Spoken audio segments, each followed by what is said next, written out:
ব্যারাকপুরে CP office ঘেরাও কর্মসূচিকে কেন্দ্র করে উত্তেজনা রণক্ষেত্র।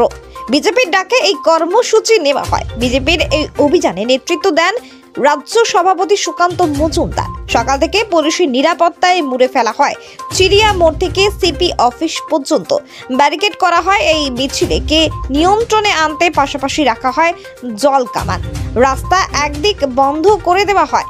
ব্যারিকেড পরপর পাঁচিলের মতন বাস দিয়ে দাঁড় করিয়ে দিয়েছে পুলিশ প্রশাসন। এরপর সুকান্ত মজুমদারের নেতৃত্বে বিজেপির ডাকা আইন অমান্য আন্দোলন সামনে এগোতে গেলেই পুলিশের বাধার মুখে পড়ে। শুরু হয় পুলিশের সাথে ধস্তাধস্তি, পাথর ইট বৃষ্টি শুরু হয় পুলিশকে লক্ষ্য করে।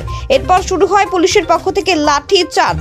পরিস্থিতি সামাল দিতে কাঁদান গ্যাস, এমনকি জল কামানের ব্যবস্থা করা হয়। এলাকায় ব্যাপক উত্তেজনা ছড়ায়। মুহূর্তে রণক্ষেত্রের আকার ধারণ করে এলাকা।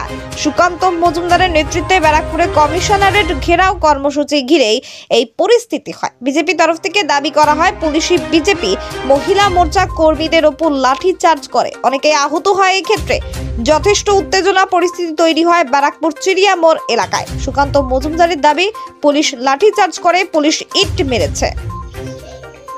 Bureau report, Kolkata news live. শান্ত হয়ে গেছে, এখনো দেখি টেনে হিসেবে পুলিশ সবাইকে নিয়ে যাচ্ছে। পুলিশ ভীত সন্ত্রস্ত করার চেষ্টা করছে বিজেপি কর্মী সমর্থকদেরকে। ভাবছে বিজেপি ঘরে ঢুকে যাবে। পুলিশ যদি এরকম ভাবে, আমরা অত নিরীহ নই, অত শান্ত নই এবং আমরা অত ভীতু নই। লড়াই হবে, চোখে চোখ রেখে লড়াই হবে। পুলিশকে কোর্টে নিয়ে গিয়ে শেখাবো উচিত শিক্ষা।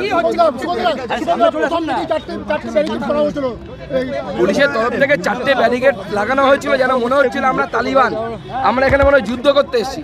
যখন ভাটপাড়াতে প্রতিদিন বোম ফাটে, ভাটপাড়ার নাম তো ফাটপাড়া হয়ে গেছে, প্রতিদিন বোম ফাটে, তো সেই ফাটপাড়াতে তো পুলিশ ব্যবস্থা নিতে পারে না।